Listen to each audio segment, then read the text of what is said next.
You know, niggas gotta get their priorities together. Got their mind on the wrong things, spending their money in the wrong way. Trapaholics, real trap shit. Say you need that car with the rims and a charm, just like Jim. It's more than life. Yeah. I'm telling you. Talk to him. Say you need that LV bag with the belt and the hat. That's all you got though. It's more than life. Yeah. Talk to him. Real. Say you wanna turn up at the club, light some bottles, impress them girls. It's more than life. Fucking everybody. Yeah. Good evening, everyone, and welcome to Saints and Appetizers podcast. And who dat? And we're finally there. Just a couple more days, and we're gonna be there. Saints versus Carolina, noon Central Time on Sunday. So just a couple more sleeps, and we're gonna be there. So and last night's game was entertaining as well. I mean, if just every game of the NFL season can just be a semblance of how good that game is, I think we're in for a pretty good year. But I probably would hope that maybe the Saints aren't in too many games that are that close. And if they are, let's hope they pull out the W. But anyways, let's get in. I got a couple things to cover before I get into real actual Saints news. So the first thing is I'm wanting to ask you guys, how do you like the new intro? I mean, it's not much, but it's honest work. And I know there's a lot of hoodats out there that on the previous intro video for the Saints and Appetizers podcast and the Saints related stuff. The first slide of that intro video was Derek Carr. So I imagine I could have gotten a lot of hate from just that being part of the intro video. But that intro video was made before all the hate has come down on Derek Carr. So that was made at the beginning of the last season. So before all the hate came for Derek Carr. But I've mixed it up, and hopefully you guys enjoy it a little bit. And maybe you guys won't exit out of the video the second you see Derek Carr on the first slide. So that's the new intro. I hope everyone likes it. See, and then now we have finally gotten to 80. We have finally gotten 80 subscribers. So I want to shout someone out real quick because we got 80 now. So we want to get to 90, and man, it'd be real sweet before the end of this season, or maybe hopefully maybe the start of next season. Be really sweet to get to 100 subscribers, but even just 80, being able to watch that roll over to 80 is real nice. So I want to shout out Benjamin Snyder. Thank you very much, Benjamin Snyder. You did more than you know by getting that roll over to 80, because that seeing that kind of stuff makes me happy. Anytime anyone comments, subscribes, likes, shares, any of that, I really appreciate it. And just like Benjamin Snyder here, if I can identify you, you got your own YouTube page, then you'll probably show up in my notifications as a new subscriber, and I'll have no problem shouting you out because I love it. That's why I do this. It's for the fans and for me to just get all my knowledge out of my head so I'll understand it before the start of the next game, Saints game. It helps me understand it a little bit more. So I just want to thank you, Benjamin Snyder, for being my newest subscriber. And then on to this is kind of a staple of the podcast early on was the hair. You know, you had the mullet with the nice mud flap, and then once it starts getting a little colder, I got kind of a beard going. Well, that started yesterday because it had been like a day since I'd shaved. So now no more shaving unless just to clean it up a little bit, make it look a little bit nicer. But we're growing a beard now for the whole NFL season. So we'll have that. And man, I just need to get a haircut where I'm at still. Just the mount on the sides and covering my neck. It's too hot to be having all this. Now we're not going to take the mullet completely off, but we're going to want to clean it up a little bit and maybe get some of this hair out of my eyes would be good. So that's something that you guys can be prepared for. Maybe see the mullet may be back and might have a decent beard here in a month or two. So that is yeah. So that's most of the non-Saints related stuff necessarily. So let's go ahead and get into the Saints stuff because I actually have quite a bit of stuff. I it's been a little bit more than a week since my last podcast because I had to wait for till Friday for the final injury report to come out. But anyways, let's do this. So can I get a menu? And so the first thing I want to go over with you guys is the like one of the saintsiest things that could have happened during the whole waiver wire cut down day. So we talked about this Keena in. I'm not. There's no reason for me to learn his last name now, but Keena, the All Pro returner from the Vikings, who had looked like had looked really good his last 3 years returning punts and stuff. Obviously, he was an All Pro. Had a little bit of a down year last year, but he would have helped not only as being an All Pro returner, which takes some of the weight and the snaps and stuff off of Rashid Shaheed a little bit, which is good. So not have to risk injury. But he wasn't a wide receiver. He was actually a running back. So he was kind of in that mold of like a returner and a scat back, but nothing like Darren Sproles or anything. But it would have been nice to add him, add depth as a returner, but also a little bit of depth at the running back position. But so, anyways, they claimed him off the waivers, and then just the next day, it comes out that he failed his physical, and so now he's not. As I hadn't followed Keena where he's gone since then, but that's just on brand for the Saints to get Saints fans a little excited about a new All Pro potential player, and looks like we got him, and then the next day it's no, never mind, it's void. He didn't pass his physical. So just shaking my head because this out of few things that have come up with the Saints recently, just especially with the 90 down, not cut down to 53 from 90. That was like about the only little bit of excitement that came from that. So yeah, so that's not going to happen. See here. So this is something that I guess I don't know if you want to say matters or is important, but it is actually fully Saints related, and that's Koolaid McKinstry. He's changing his number actually, so he's going from 34 to number 14.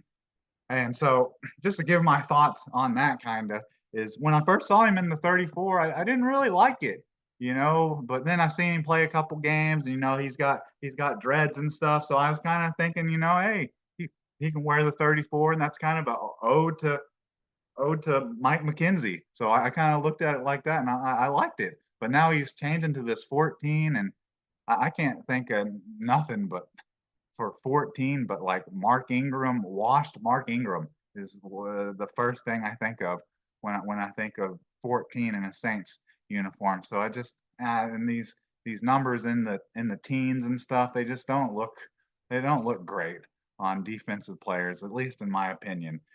So I think that was something a lot of people, a lot of Hoodats and fans were waiting to see if he was going to change that number because maybe it would have fit a little bit better if he would have maybe wore some single digit numbers because Alante Taylor wears one, and then Marshawn Lattimore is like in the 20s. It just doesn't really fit too well. The number, the tens and the tens and the teens, but that's what he's wearing now. He's wearing 14 now. So if anyone was a big fan of Kool-Aid McKinstry coming out of Alabama, or is just a fan of him now that he's with the Saints, or just likes his name, you can maybe safely go purchase a jersey now without having to worry about them changing his rookie number like after game one. I've experienced that. I have a 28 Mark Ingram jersey who we were just talking about. It all comes back to Mark Ingram, I guess. Okay, so that's kind of the small stuff here and there, but let's get into the important stuff. And I'm talking about the injury report. So we have the Saints and the Carolina Panthers injury report. And this Saints injury report, for it being week one, it's relatively long actually. I don't think there's any injuries on there that are like too serious, but I mean it's still relatively long, but let's get into this. It's pretty long, and then of course, like the opponents that the Saints are playing, you rarely have like any players on their injury report. I don't. It's just you've been a Saints fan long enough, you already know this stuff. But let's start. Let's get into this. So Pete Warner, linebacker, he's on the injury report with a shoulder, but he was full Wednesday, Thursday, and Friday, so he practiced all week. But the thing that's a little confusing here, this is coming off the NewOrleansSaints.com's injury report, but it says for game status unspecific. Like I maybe wouldn't have thought a whole lot about that, but I seen this listed for another player, which we'll get to here in a second. Which that's why I question it a little bit, just because uh, this this player we're about to talk about has been a little flaky at times with injuries, and just seems like his motivation for everything. But let's continue with this injury report, and then next we have Willie Gay Jr., linebacker, who this like towards the end of training camp, his back, he started having like back tightness and stuff. But he was limited Wednesday, limited Thursday, and limited Friday. And he's listed as questionable, which man, I don't really like to see that because from what I was hearing from Dennis Allen and Demario Davis is that they were going to try to kind of use him similar to the way that they've used Demario Davis the last 2, 3 years with that blitzing linebacker and have him blitzing right up the middle from behind the defensive tackle to behind the nose tackle. And uh, Demario Davis, he's been able to rack up 5+ sacks the last 2 seasons, each of the last 2 seasons. So maybe they're wanting to try to get a younger linebacker, younger, faster linebacker in that same type of mold to get in there. So yeah, I out of all these players that are on this injury list, that's the one that I think would maybe hurt. It's surprising to say, but like their third or fourth linebacker in Willie Gay Jr., maybe not having him would hurt their pass rush. I think because I think that's what they're going to try to use him as is just that fifth rusher coming up the middle or trying to come off the edge where they don't have a tight end set or anything. Uh, that's kind of what I'm expecting. So I'm disappointed a little bit, also as just a new player.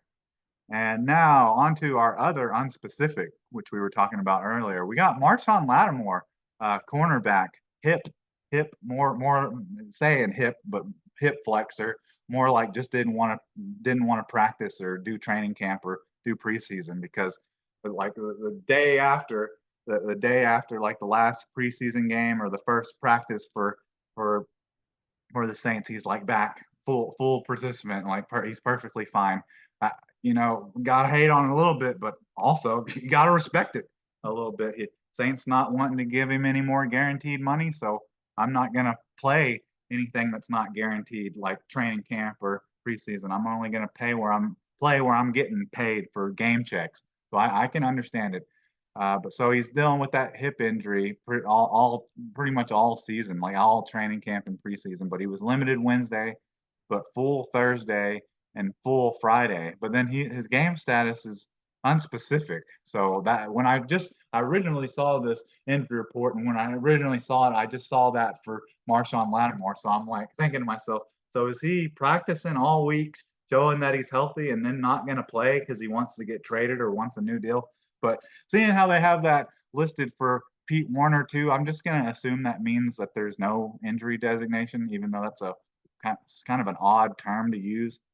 But man, if we have Marshawn Lattimore, Koolaid McKinstry, Alontae Taylor, Paulson, Adebo, I don't know how Bryce Young is going to be able to even complete a pass on that back end secondary.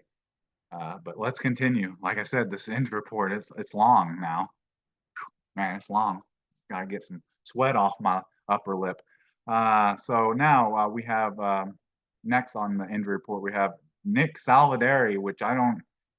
I'm surprised. I'm a little surprised that he's even on the team. But Lucas Patrick is the Saints starting guard, so I'm kind of a little interested. Like if Nick Salvaderi played, like what's his role? Is he just going to be a sixth offensive lineman, or is he actually going to start at guard? But he's been dealing pretty much all season.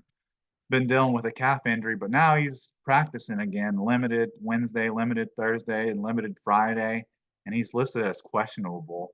But because Lucas Patrick has already been kind of named your starter at guard, I wouldn't be surprised just because Nick Salvador's injury history if he just doesn't play.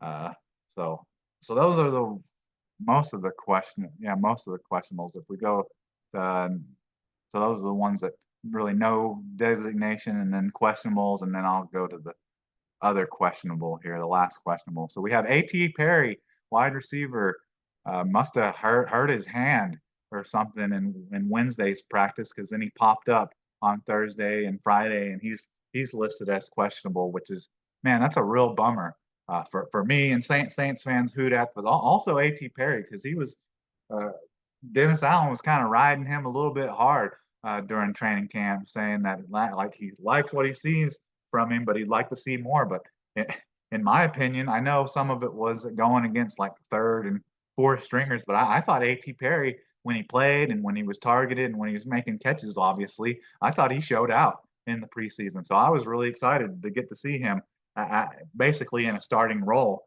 as your third receiver. But now he's got a hand. Dennis Allen, I guess during uh, media uh, media opening session to the media, I guess he was asked questions about it, which he didn't really like. But all he really had to say is it's not broken. But I don't know if that's a good thing or a bad thing. You could still have like fingers that are dislocated and torn ligaments that for a wide receiver, if you got anything like that, your season's over. So I don't know if him just saying it's not broken, that didn't really tell me a lot. That doesn't make me feel a lot better because there's other things that could be wrong with his hand that could put him out for a season, which really hurts the Saints at wide receiver. You know, that they pretty much have like it's like just with the skills positions players, it's like Chris Olave, Alvin Kamara, and that's pretty much it. I know you got Rashid Shaheed, but he's only had like one real good year of production, and he's been a little injury prone here recently. So, like if Chris Olave or Alvin Kamara goes down, like it's done when you like your third option is third or fourth option is A.T. Perry, and he can't seem to stay healthy right now. So those are all the ones that are just not listed or unspecific or questionable. The rest of these are all uh, they're all out. So we have Jalen Ford, linebacker, who's just a rookie, just depth player from this 2024 draft, dealing with a hamstring, didn't practice all week, is out.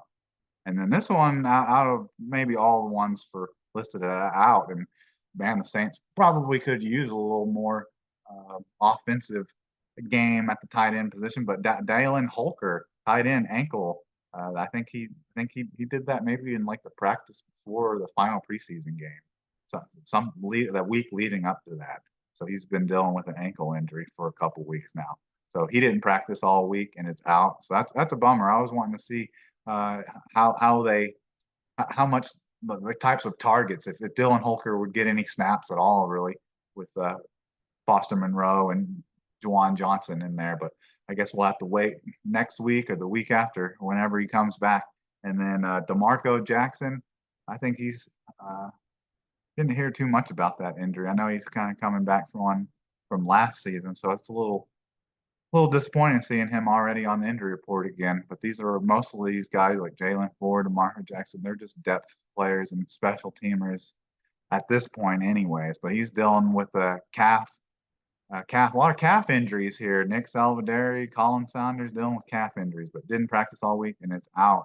And then you got Colin Saunders, which I thought they put him on temporary IR or PUP to reevaluate his situation in 4 weeks, but they got him on the injury report here for some reason. He's dealing with a calf injury as well.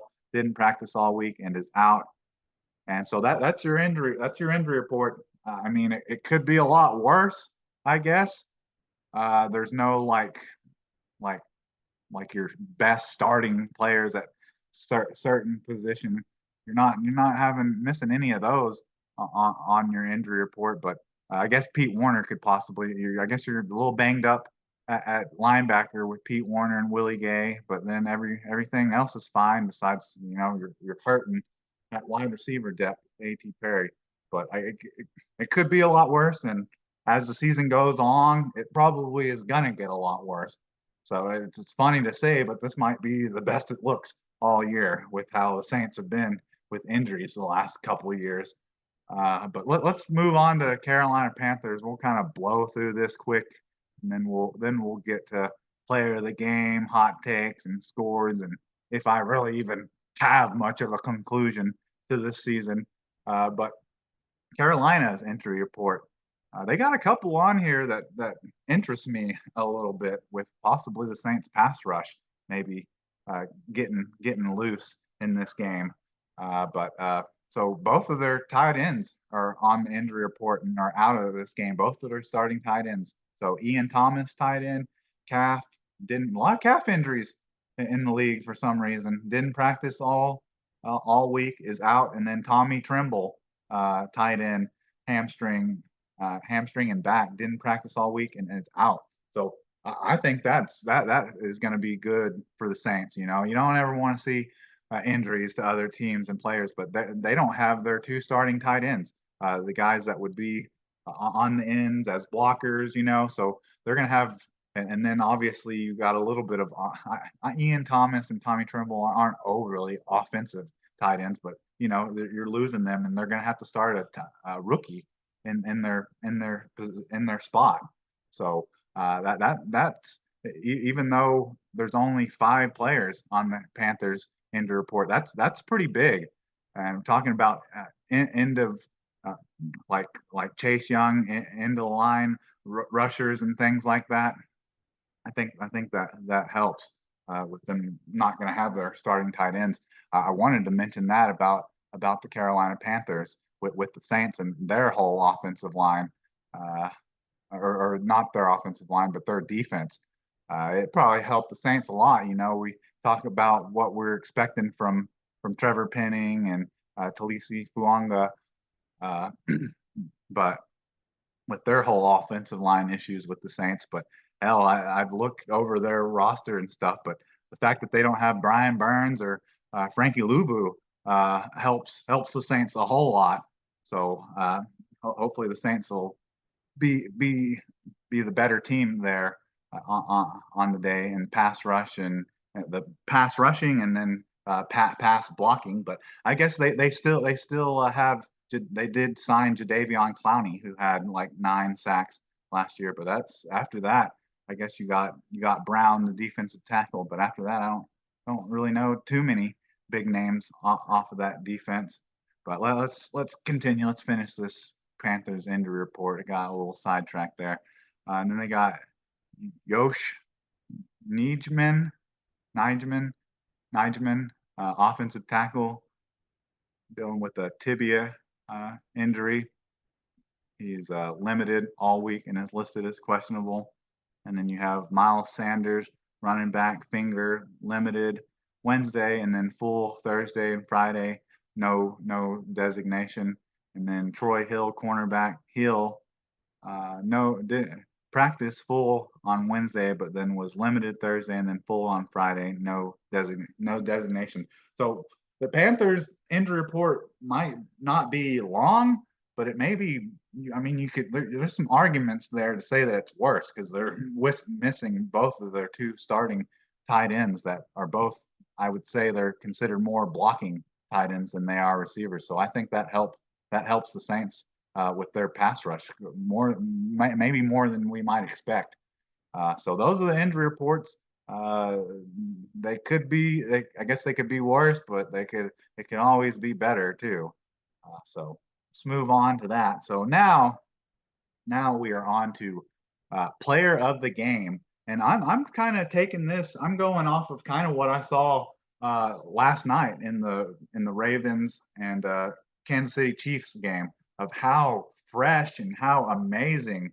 I know they didn't win, but Lamar Jackson looked like a damn video game out there, like the closest thing in modern times that you'll see of a Michael Vick type of molded player. Like, he's doing like spin moves, he's acting like he's about to go out of bounds, and he's trucking defenders.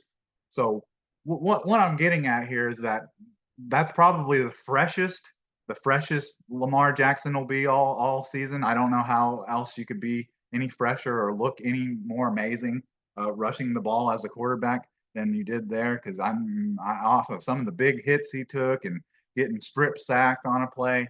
I imagine he was in that cold tub and getting a lot of treatment on how his body was feeling after that game and after that man, a great game, exciting game, but tough loss for them. But that's where I'm coming at with this, and this is something I don't think I really got into too much.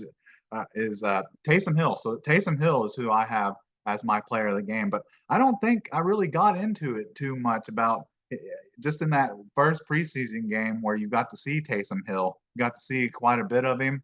It looked like he was just in a preseason game. That was like a lot of touches. He had what, like 4 or 5 touches in just a preseason game, that's a lot for Taysom Hill, who on average, I don't even know if he averages even really 10 touches a game. I think there's some statistic out there that if he touches the ball um, 10 times or more and has a touchdown, the Saints like almost always win.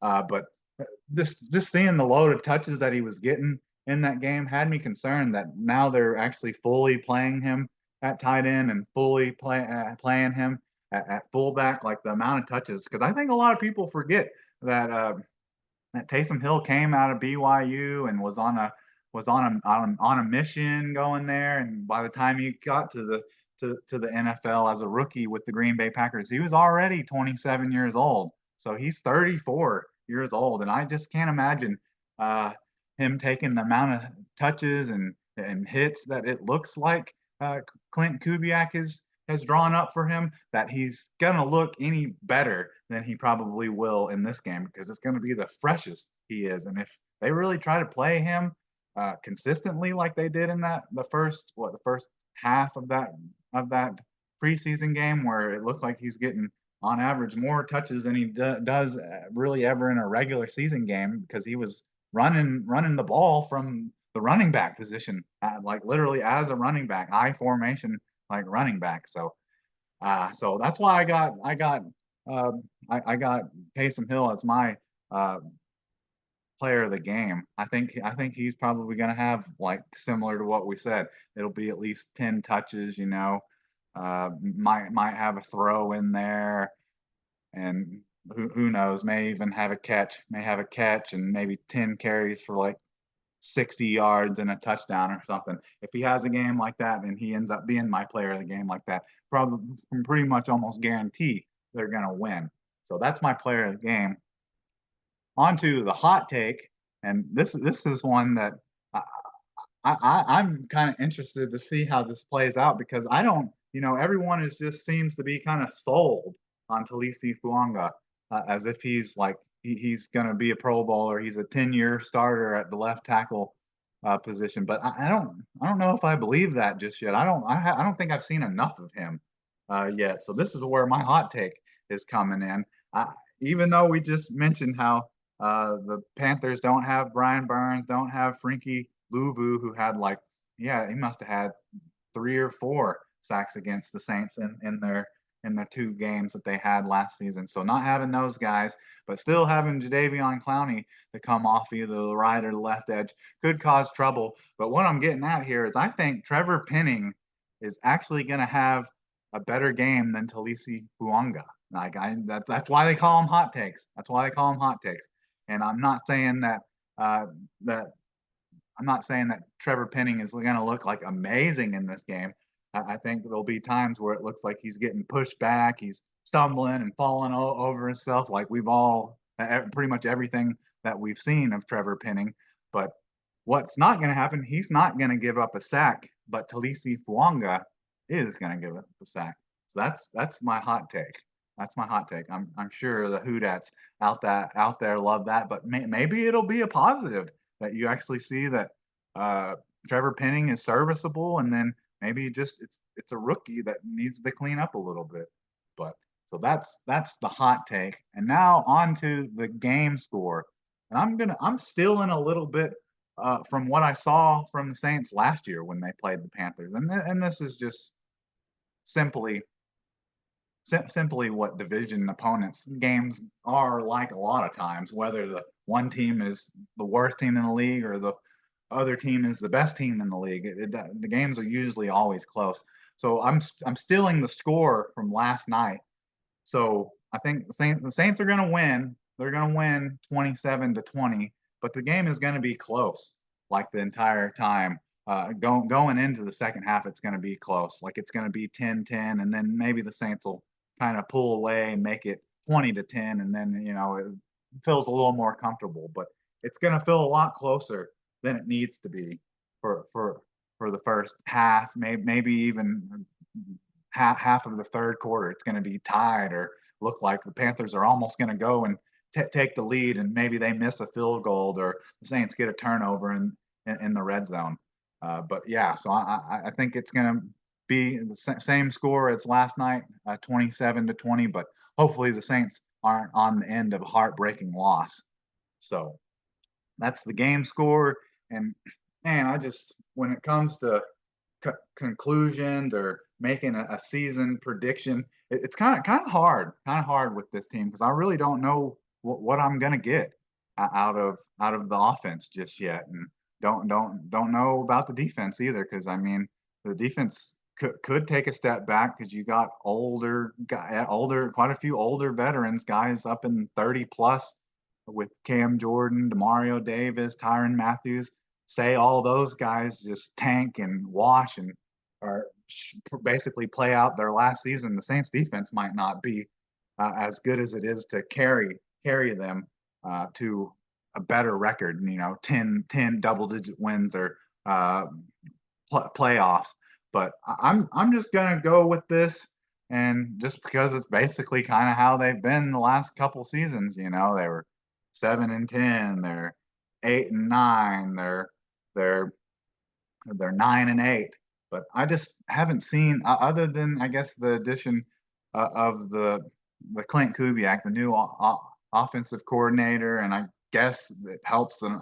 I mean, you lose Ryan Ramczyk, so then you add Talisi Fuanga. So I don't know if that really improves your offense or makes the offensive line any better.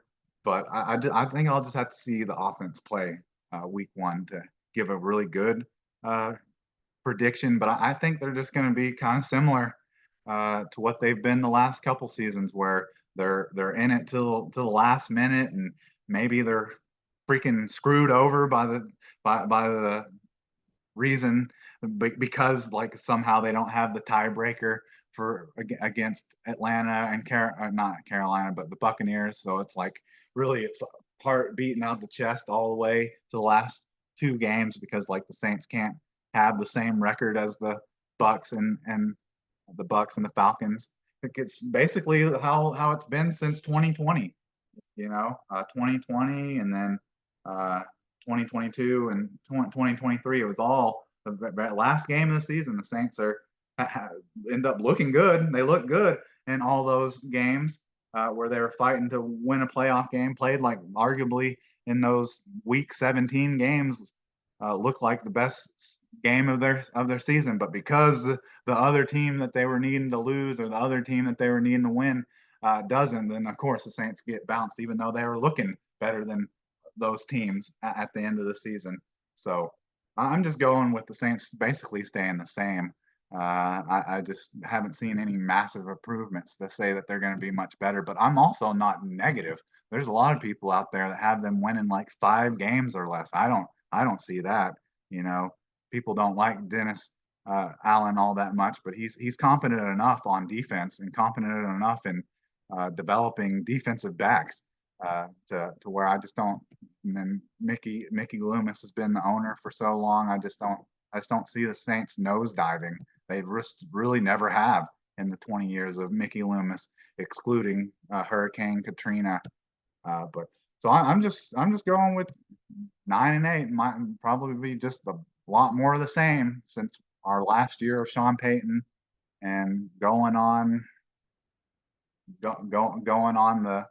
the third season of Dennis Allen. So this is the third season of Dennis Allen. So Sean Payton was here for 2021, and and that's when they won like 9, 8 games and didn't get in because of the tiebreak at the end of the season. And then Dennis Allen was what, 7-10 in 2020. Yeah, 2022. So yeah, it's just those two. It's going to kind of be similar to the 2021 season and last season, 2023, where it's just like you're score watching the last 2-3 weeks every week, but which isn't very exciting. But anyways, I think that's about all I have for you. I'm ready for this game, and it can't get here any sooner. So with that, who dat? And can I get a check, please?